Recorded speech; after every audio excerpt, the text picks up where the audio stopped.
I suppose as we entered into the first phase of the COVID pandemic, the team came up with the idea of actually looking at the impacts that the COVID pandemic was having on our nursing and midwifery workforce. We invited healthcare workers to complete a survey, and the survey asked about their psychological well-being as well as their concerns with the pandemic and also the impact that it was having on their work and personal lives. We found that about a quarter of the staff that we surveyed had symptoms of psychological distress, and they also reported concerns about getting infected with COVID themselves, putting their families at risk and also infecting their patients. The impact of wearing PPE all day. But they also mentioned some really positive aspects too of the pandemic. They said it gave them, not surprisingly, a greater knowledge about infection control and prevention and infectious diseases.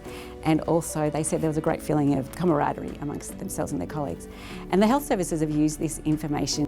With the leadership and the support of the Deakin University team, we were able to really in the early stages of the pandemic engage with our nurses and midwives. We were able to get robust information back from them in terms of how they felt, how their well-being was being impacted, what was working for them and what wasn't working for them. So the findings from that research absolutely went into directly impact initiatives that were put in by Western Health to be able to support our staff. And then through subsequent papers, because it was a longitudinal study, then those were adapted and refined over the course of the pandemic. We're one of the few studies in Australia to actually collect longitudinal data, which means that we've been able to give the health services some evidence about the long-term impact that the pandemic's been having on their staff.